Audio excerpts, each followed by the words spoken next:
I'm going to begin today's lecture with the trusting that the same thing won't happen today to this video. Welcome everyone.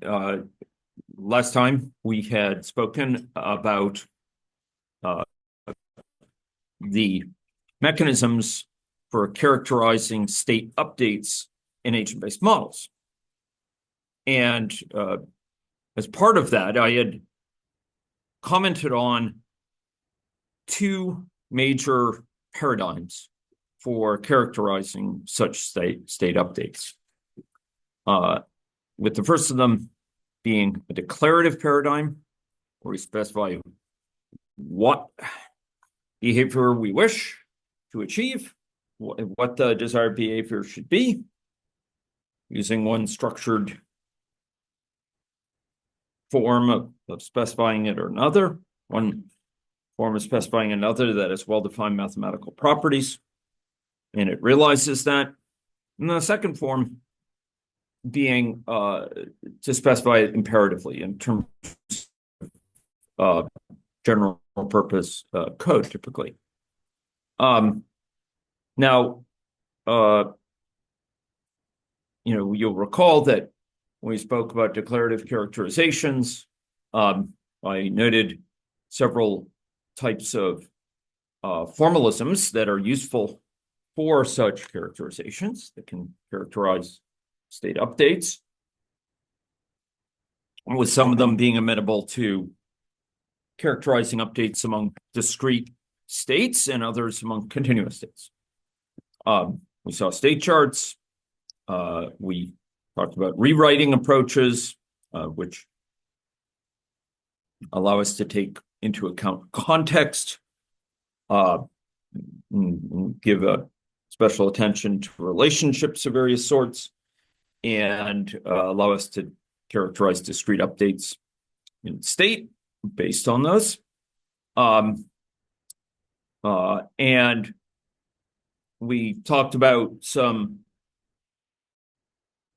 semi-declarative methods that use blocks to characterize updates within a model, parameterized blocks, and action charts. And I noted that two of these, action charts and state charts, both draw on constructs from the unified modeling language, the UML, used by software engineers when building software. So these formalisms are not coming out of nowhere, and the adoption of such formalisms into the UML reflected their well-defined structure, the fact that we can characterize their properties crisply, and recommends them for as an abstract characterization of here behavior. We also talked about stock and flow diagrams to characterize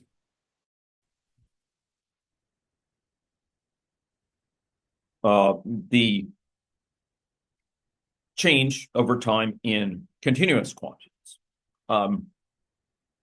When these are fully specified, they can characterize ordinary differential equation, systems of ordinary differential equations. When they are specified without pinning down the specific formulae involved in the particular values, they can also serve as very transparent, quite intuitive, broadly accessible means of semi-qualitatively or semi-quantitatively characterizing system structure in terms of continuous system state. And I had emphasized that when these are employed at an individual level within an individual agent, they characterize continuous state, the dynamics of continuous state, behavior with respect to such continuous state. That is quite different conceptually from their use as aggregate characterizations within stock and flow aggregate models. So it's the same formalism. In both cases, it characterizes things that are conceptually continuous, but we can employ them within an agent as well as summarizing in an aggregate way across the system, with the trade-offs attendant to each of those. And as we'll see, those stock and flows in terms of characterizing in continuous state updates will serve a useful and quite common and powerful way of using hybrid models. Okay. So today, my focus is going to be on imperative specification of state update rules. Characterization of these rules using elements of programming language. You will find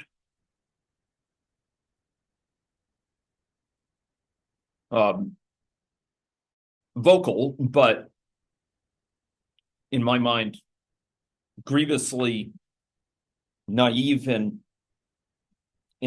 mistaken class of observers and proponents of agent-based modeling who argue that the fact that we can use general purpose code in agent-based models makes them strictly more powerful than what we can build with equation-based systems. That is tempting to think. That is flattering to agent-based models. It is also completely misguided mathematically and completely misplaced. Speaking as a student of programming languages and someone who spent a lot of time developing programming language understanding, what we write as code within programming languages formally carries mathematical properties that can be specified by equations. The idea that somehow you escape the silvery bonds of equations by using code is grossly misunderstanding what code is. And some in the group here locally, may be interested in knowing that when we build programming languages, we routinely these days specify the meaning of code constructs in those programs using mathematics and particularly using category theory and what's called denotational semantics. We lend semantics, we lend meaning to those. We say what the meaning is. And what this means is that code, in fact, desugars and boils down to is expressible using equations. More than that, it's an easy task to demonstrate that these different mechanisms that we can use in modeling are what is called computational universal, meaning that just as much as a Turing machine, a certain construct we study in computer science, a model of computation, can be created to implement any computation that needs to be described. In fact, you can characterize any computation and solve it as using constructs from ordinary differential equations, using constructs from cellular automata like the game of life.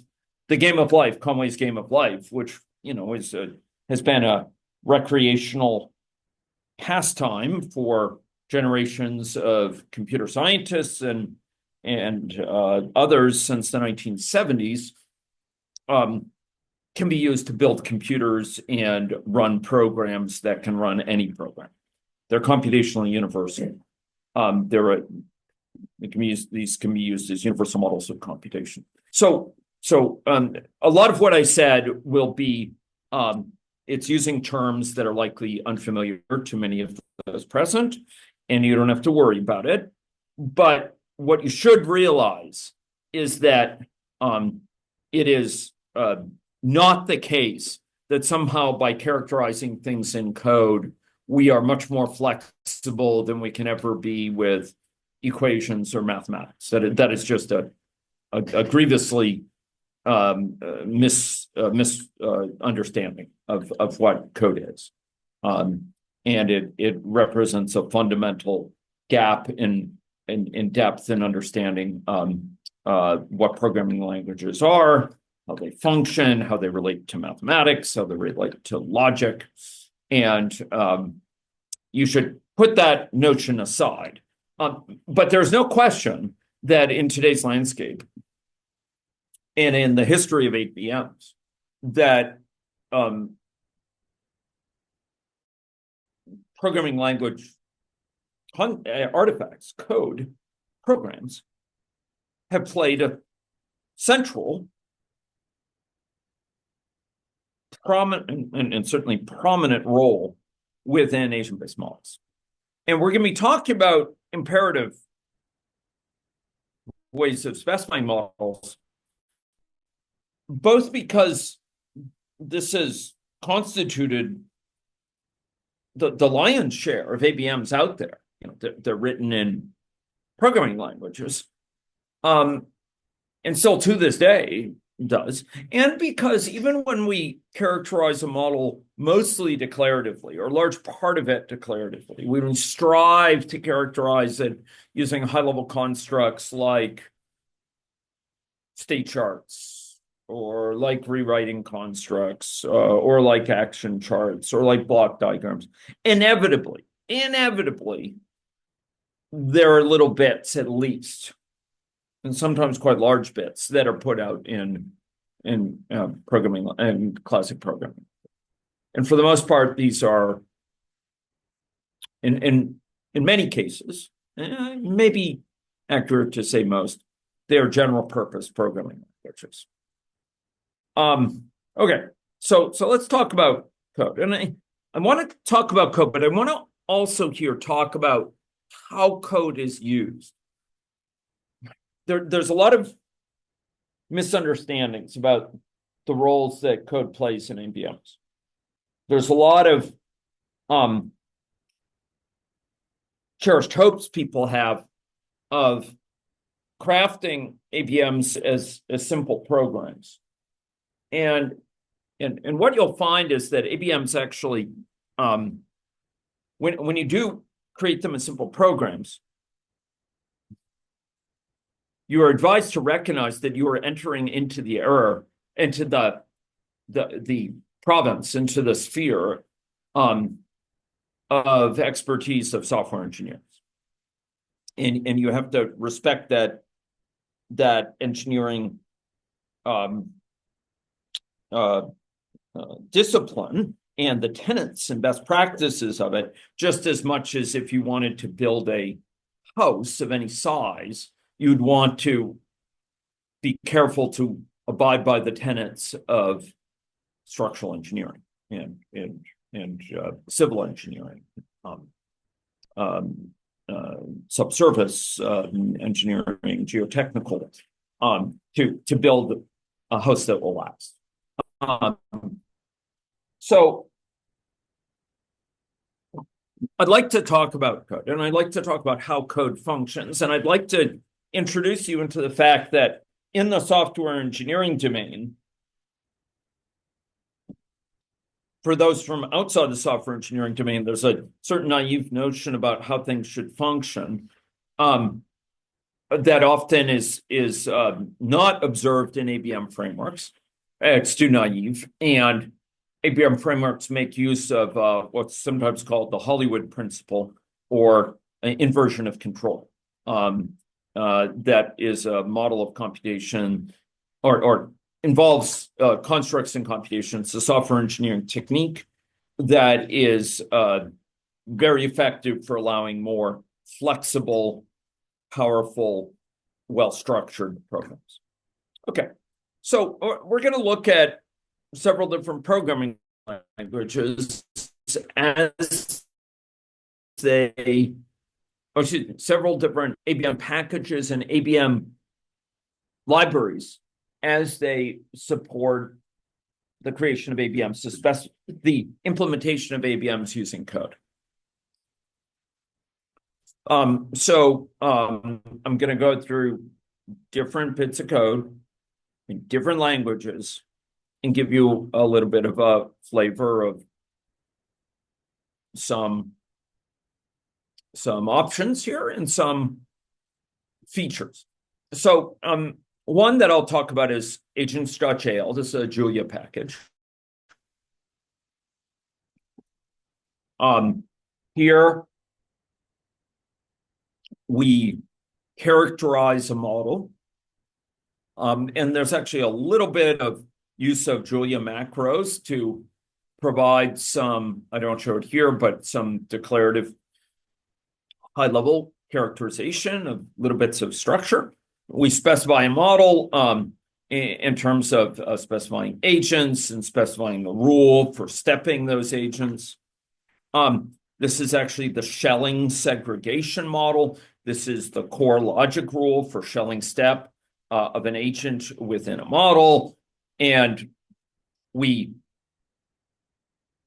know how many neighbors this agent needs to be happy, and then we loop through nearby neighbors, right? They're neighbors in space, north, south, east, west, northeast, southwest, southeast, and northwest.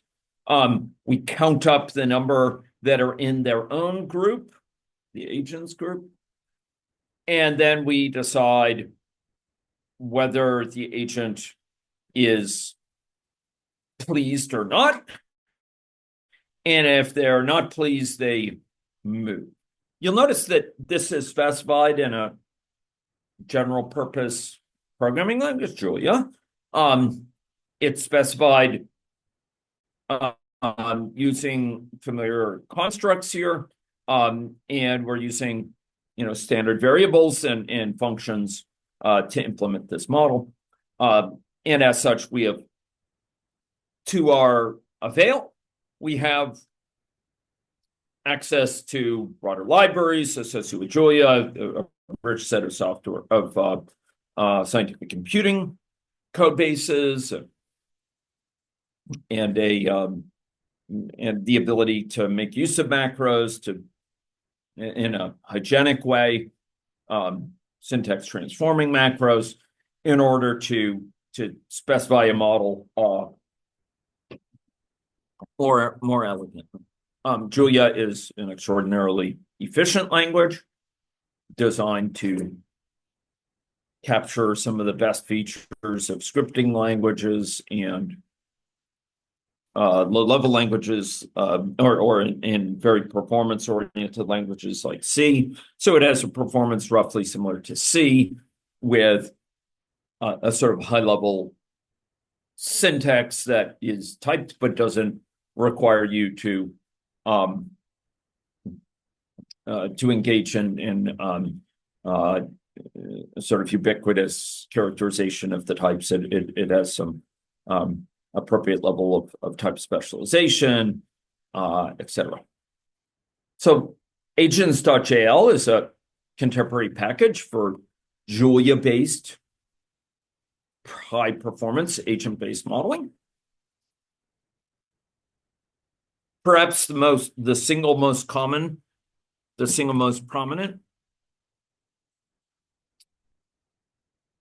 or popular platform out there is NetLogo. NetLogo makes use is distinguished by making use not of just a general purpose programming language, but a derivative of one. When I was a young man, and in the 80s and 90s, there was a prominent language for teaching children ideas from computational thinking, elements of computational thinking, interacting with computers, called Logo. And Seymour Papert at the MIT Media Lab had pioneered Logo to get kids to conceive of a situated world of embodied agents in a world that had body syntonic reasoning, so they could kind of think of like turning left or turning right from the perspective of each agent. There was some notion of sort of mapping onto their world, their body, that he was trying to appeal to, and they piloted in Logo, they piloted a little turtle around. And Logo turned into something called Star Logo, which had many turtles all moving around to space. That was around the time I started my first heavy research use of agent-based models around 1990. And I encountered an early version of that and spoke with the creator and gave some comments. That eventually turned into the NetLogo project out of the Media Lab, and Uri Wilinski and other inventors. Mitch Resnick, I think, was involved early on, later the head of the Media Lab, created NetLogo, and it's still an extremely popular and perhaps the most popular platform. It makes use of this custom language, NetLogo. You can see elements of it here. You have a variety of common constructs, breeds of agents. So here we have wolves, and sheep. And wolves and sheep both have energy. So each of these breeds, which are based on the history I just described, called turtles, have energy. And there are a set of patches that contain some level of grass, some amount of grass. And the idea is that the amount of grass, the quantity of grass, and that's readiness to sustain a sheep by eating it, is characterized by the countdown. The countdown characterizes the amount of time until the grass is ready to eat. And here we specify a set of rules for creating sheep with certain characteristics and locations and appearances, a set of wolves, etc. We set some characteristics of the space in which they're embedded, and sort of reset the time here. And then we have a set of rules. So the sheep moves in search of grass, and if there's some situation where we simulate grass in the model, which is an option, it can be turned on and off, then we'll take away something from the sheep's energy, but then we'll allow them to eat the grass, and that sort of depletes the grass locally. Some of you may remember an AnyLogic version of this I ran some time ago in class. And similarly, wolves are going to have their own logic. I won't go into all the details of this, but I think one thing you may recognize is that this is a language which is distinctive. It's unlikely to be familiar to you unless you've done a lot of work with Logo, which is a language of some antiquity. antiquity rivaling that of your professor. And it is a language that's not per se an agent-based, like it's not highly crafted to be an agent-based programming language, but I would call it as kind of amenable to describing an agent-based programming language. A case in point is Turtle's Own is a little bit probably unfamiliar to your average agent-based modeler. That's not exactly a domain-specific notion in agent-based modeling. It's not using domain lingo for agent-based modeling. Rather, it's using historic lingo associated with the history of programming. Excuse me, the history of this particular programming language and its origin and logo.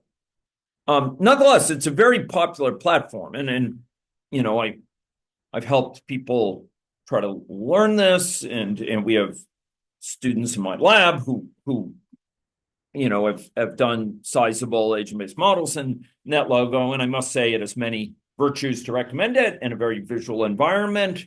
And while you can't exactly find tremendous amounts of resources, whole sub-communities of programmers of NetLogo, you can find some community discussion and you can find videos, and you can find very good documentation and hundreds of example models. Another platform of high historic significance and sustained presence is Repast. This is an agent-based modeling platform that has come out of the work of Michael North and Charles McCall and others at Northwestern University and Argonne National Labs. So this is in Java, and it is using the general purpose programming language Java, which is has extraordinarily widespread resources associated with it, external libraries, in contrast to something like NetLogo, where there's a nice package around it, but there's not external languages. It's more like Julia, where there's tremendous volume of scientific computing libraries and other libraries. So it is with Java. Now, in comparison with NetLogo, Repast requires, and a little bit more similar to Julia, Repast requires the modeler to create and describe their output mechanisms and so on. And it provides some support for things like graph time series and histograms. But really, you're writing your model in a fairly software engineering intensive way, with setting it up, including the various graphs associated with it, all in code, associated with populating those graphs, building the display alongside building the model, building the schedule for the model, initializing the model, and loading things in. You really got a fair bit of code just to display things, just to load things, to set things up, etc. The description of the model itself is, for someone who's a Java programmer, it's very, very familiar. You're characterizing what are called methods here to sort of update agents and ask whether agents are have some characteristic in the model or connected to other agents, in this case to telecom agents, etc. It's all quite familiar as Java code, but that's just the point. It's a fair bit of software engineering, and you need someone who is comfortable with Java software engineering to navigate this. We're doing a lot of our work in this class in AnyLogic. That's our major platform for showing things. AnyLogic, while it strongly emphasizes a declarative characterization of a model, it includes many pieces, including those present for the tutorial yesterday would have encountered, where little snippets of code, and sometimes not so little snippets of code, are placed in, right? So we have those handlers, you may remember yesterday, those handlers for states of a state chart, where, for example, we were setting the color of the agent, or we had a little transition which was serving to expose neighbors in a network to an agent's pathogen, an infected agent's pathogen.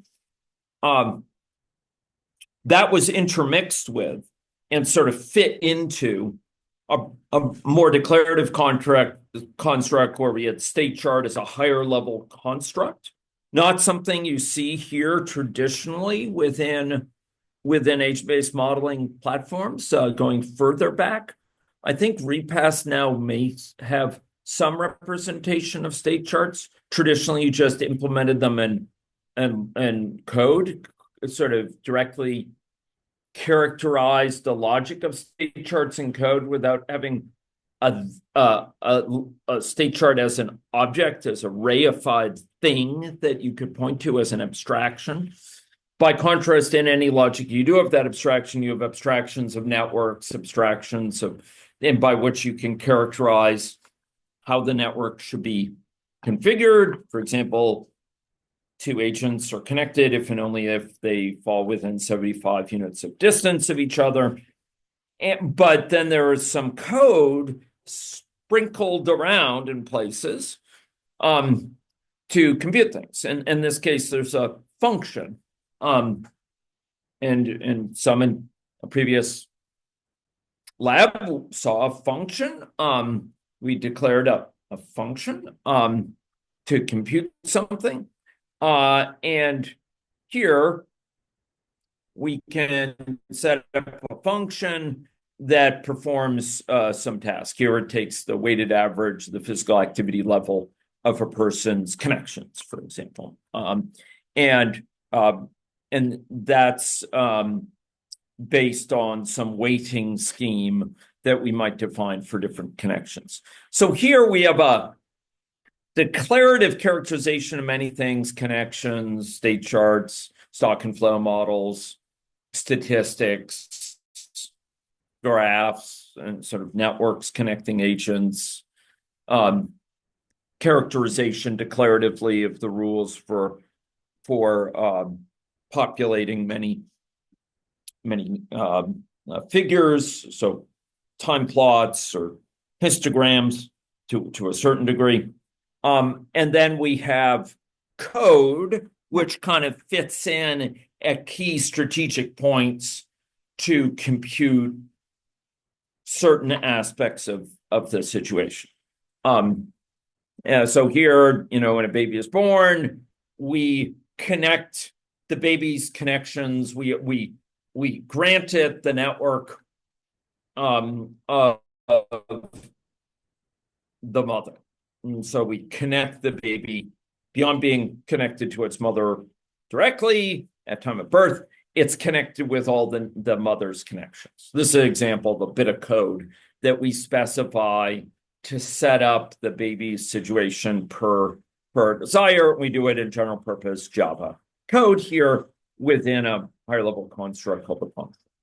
So AnyLogic is one of these growing number of frameworks, and I would include here Repass, and I think it's fair to say some of NetLogo, which try to sprinkle and maybe arguably a little bit of agents.jl.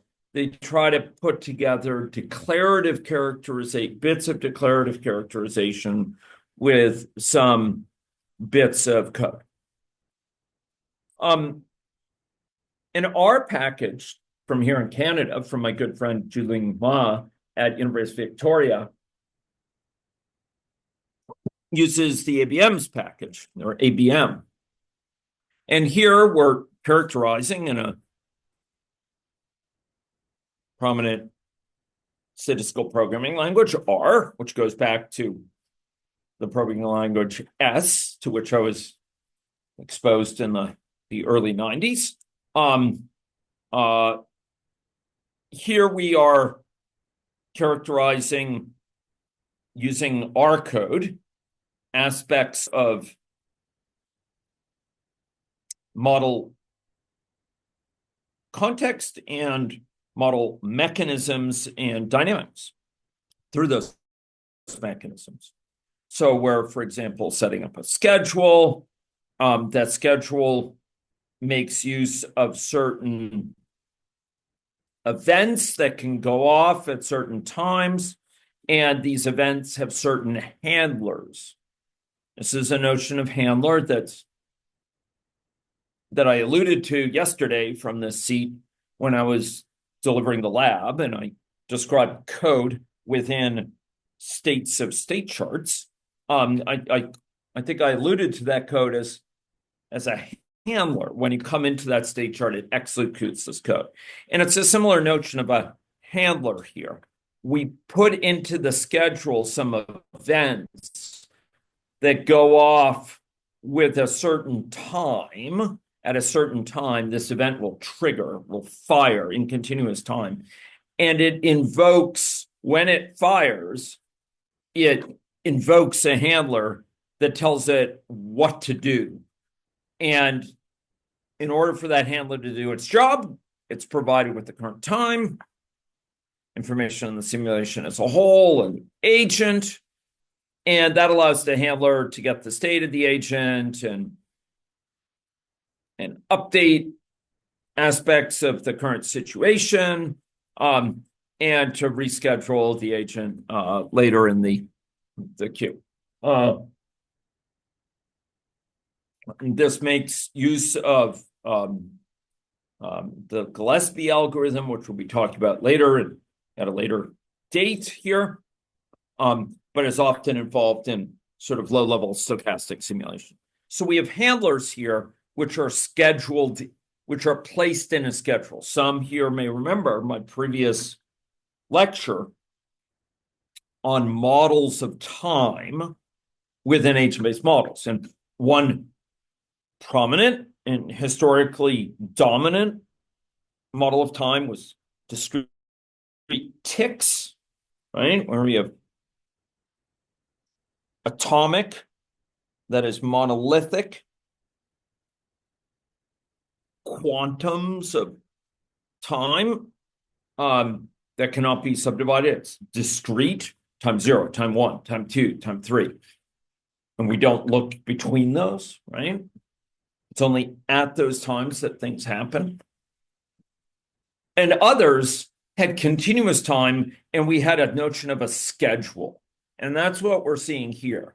But what we're seeing is explicit scheduling by the modeler of events in here and maintaining that schedule. I wanted to show it to give you a sort of a notion. Now here you can add loggers in that sort of observe information, and here we're setting up this model for execution. There's some characterization of sort of counters. We can observe. This is what we call observation processes, which are going to be covered within a later lecture. And we're adding loggers that can record certain information and transitions between associated with transitioning between state, etc. So here within R, we're using the R language to specify a model, specify the logic for the model, set up a simulation, configure it, and then go off and run it. Here, it's kind of a cloth with what we see with repast, what we see with agents.jl. We're providing general programming code that is used with some library functions, some library characteristics that help us run the model. What's more subtle, and what it looks like we won't get to today, but next time, is that there's a differences in the interweaving here of what's provided in the modeler's code, or what's provided directly in the code versus what is called by the framework. And this has to do with the notion of inversion of control. And I'll introduce that idea, but to do it justice, I'm going to need to have another lecture on that. Okay. So this is a framework in R. There are manifest benefits that come and that motivated Junling to create this framework in R, and amongst other things, to state the obvious. It allows, access to the remarkably rich resources available for loading data, for graphing data, for outputting data, for transforming data, analyzing data that you secure in R, right? And so the data coming out of this model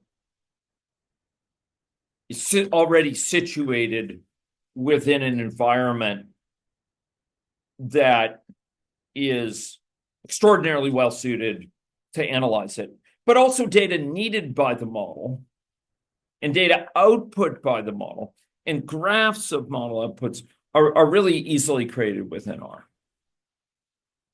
Now, through the decades, and increasingly if you go further back, but it's still rather prevalent,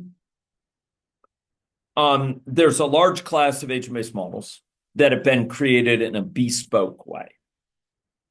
I'm speaking here about models created as custom code outside of the framework of any agent-based model. They inevitably use general purpose programming languages, but they're written from the ground up in those programming languages. They'll use supporting libraries, but they are ultimately artifacts of software engineering that have a certain structure that realizes, that implements, enacts an agent-based model. And rather than operating within a framework, being called by that framework, rather than hewing to a specific agent-based modeling platform and making use of its affordances and living within its dictates and according to its disciplines, these bespoke models secure the benefits and costs associated with custom software engineering. Those comfortable with programming, in my experience, have not infrequently found this an attractive option.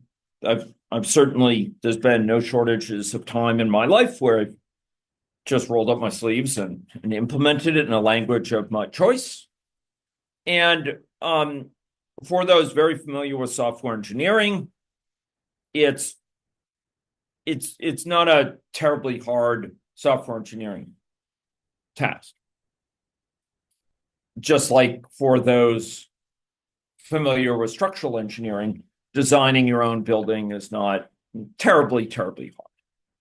A small, single family residential building, or even a multi-story, multi-generational building. It's a familiar sort of need, and it's done.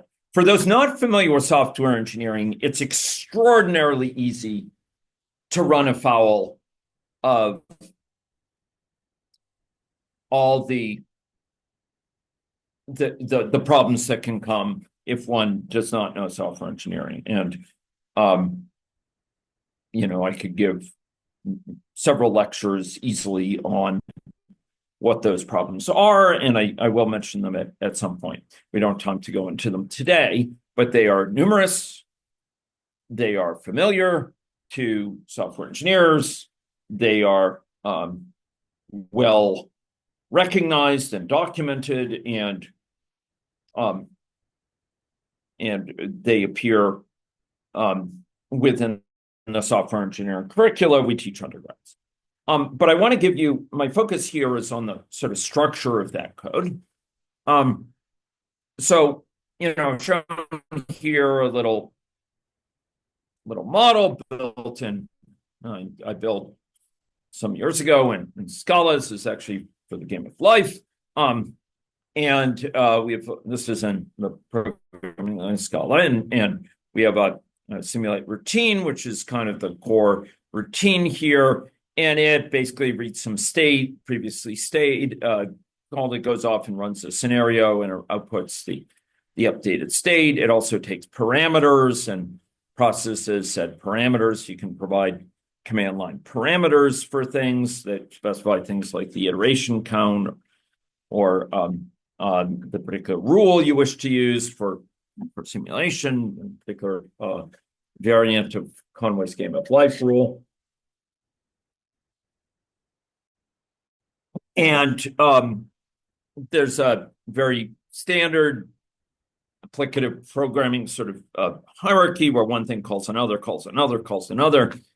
all the way down, and there's an iteration over time, and so on. The same thing, can be readily created in Java. This is it in Scala. This is it in Java. Here I provided in terms of best practices, preconditions, postconditions for code. I do so in general English type specification, as is common for much of software engineering. But I'm set up a high-level hierarchy. Main is at the root of it here, and I create a Conway's Game of Life class object, and I have methods which go through and simulate that within.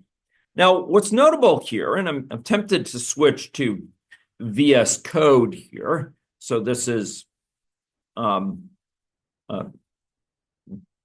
a tool that many of you will know if you're at all involved in software engineering, and somehow just close the requisite file.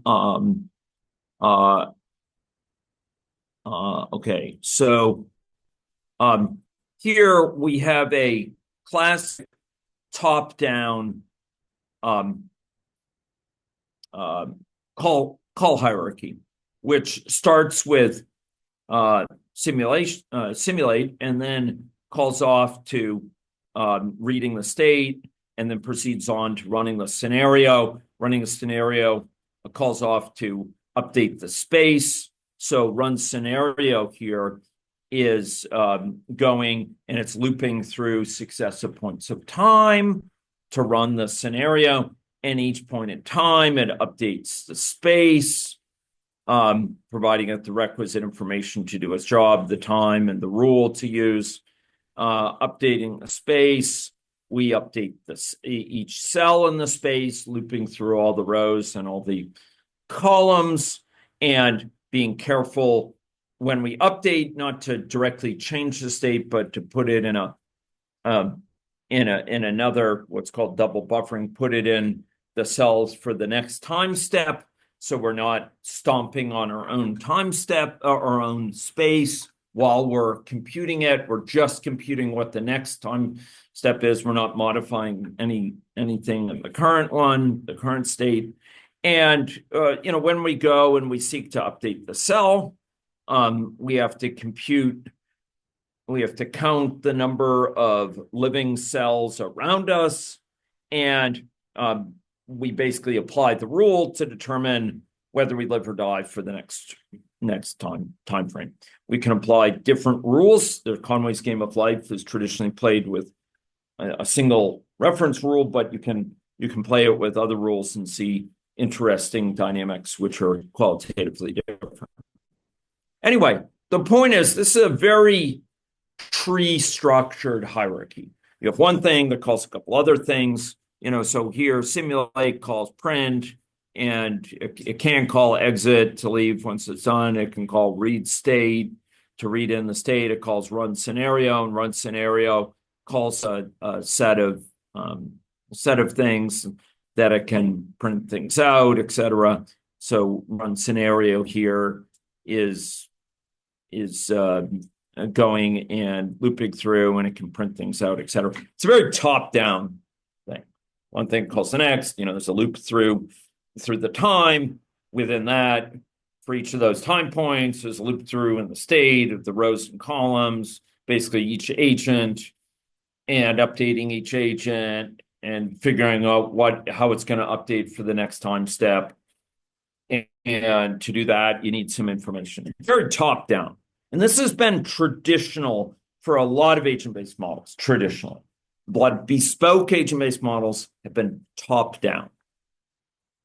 You write your own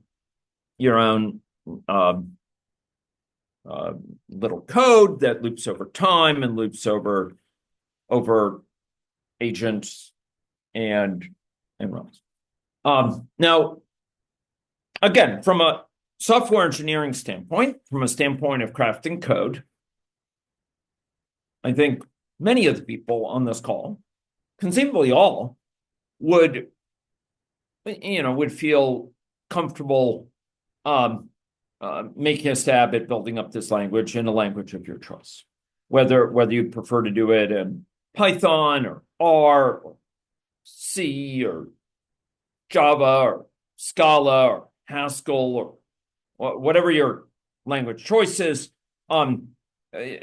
Many of you might feel comfortable doing this. And by so doing, there's much gained and there's much lost.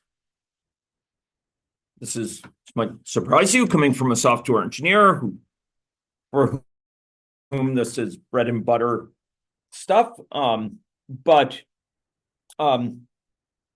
modeling has many needs associated with it. And one of the needs is focusing on the model and trying to avoid getting distracted by software engineering.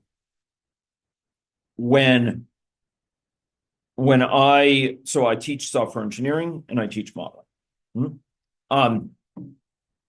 When I wear a modeler's hat, when I focus on modeling, I like to have a transparent model in front of me, and I like to reason about it mathematically and understand its properties and characterize its rules.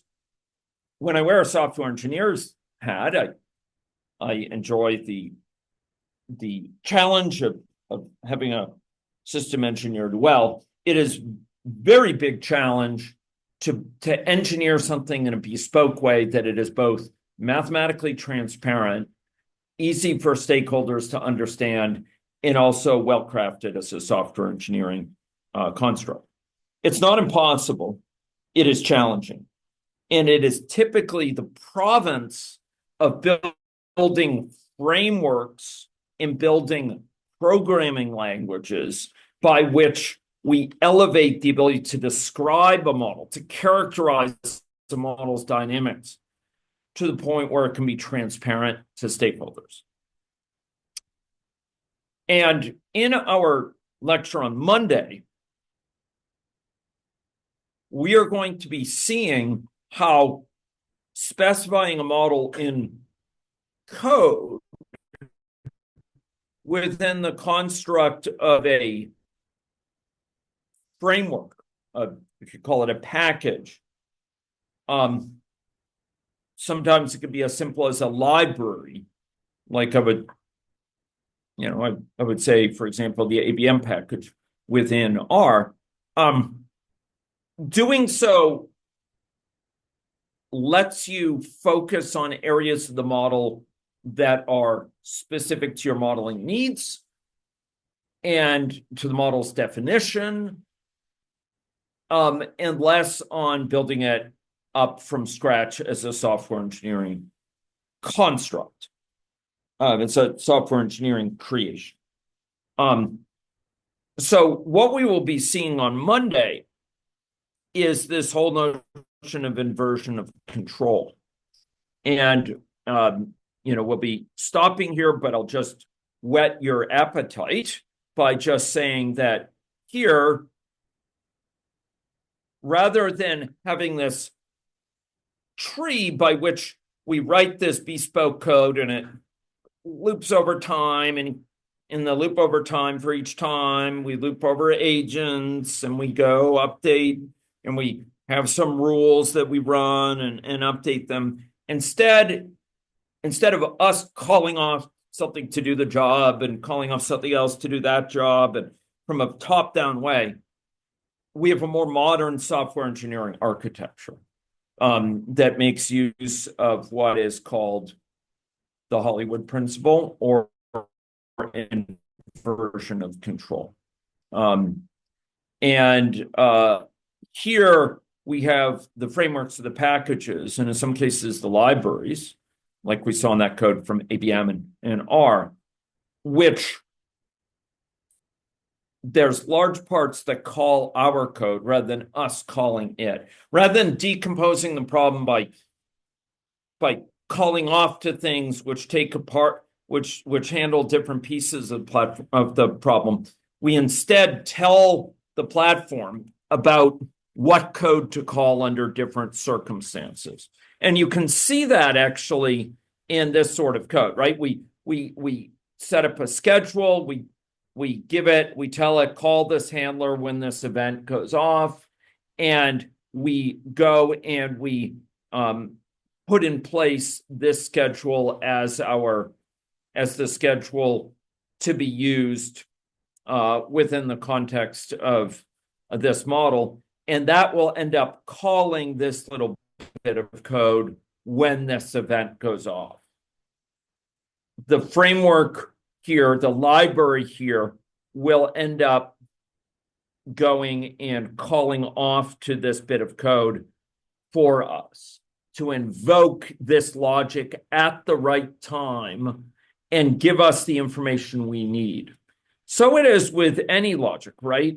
Here, this function is going to be invoked at a certain time, or this function, or when we were in class last time, here in any logic, we put together this model yesterday, right?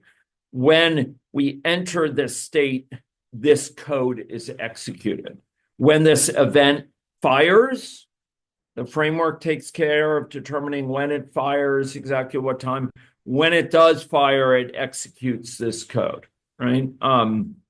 When this event fires in main, initial infection event, this code is executed. Here, we are not calling off to things from the top level, calling off to this to do the job, those call off to this is all our code. No, it's the Hollywood principle. Don't call us, we'll call you. It's the framework that invokes our code. It's the framework that calls off and choreographs when different bits of code are called. And in that logo, you see elements of that because here we are specifying this model at a high level. We're saying what to do when this is to be invoked. And it actually takes care of going and invoking this. We're not going and looping over each time point, looping over each agent. It's choreographing a lot of these details. For those who are not from computer science, in computer science background, this is, a familiar notion from a lot of frameworks. Software engineers may recognize this is what happens when you're programming many modern systems because it's how you build scalable software engineering. Inversion of control is a central tenet for building up larger scale modular software systems. It is less familiar to those not from computer science background who tend to think top down still in their programming language, in their encounters with programming language. So this is what we're going to talk about next time. We're going to see some examples of this more in R with the ABM framework. We're going to see some more examples in AnyLogic, and we're going to see some examples in agents.jl where this Hollywood principle is used. Okay. So that's all for today. And I will look forward to interacting with you on Monday. I will tell you, I'm still looking. I spent a fair bit of time with it, and I'm going to press myself further to try to find the video from yesterday. It was a good session. I want to make it available as soon as possible. It has just been astonishingly elusive, and I'm not sure why this is. So I'm trying to figure out what's going on that's blocking the video from being available. Okay, I will need to switch to my office today. And so I will resume this in about 5 minutes here from my office. In the meantime, I'm going to stop this recording. Let's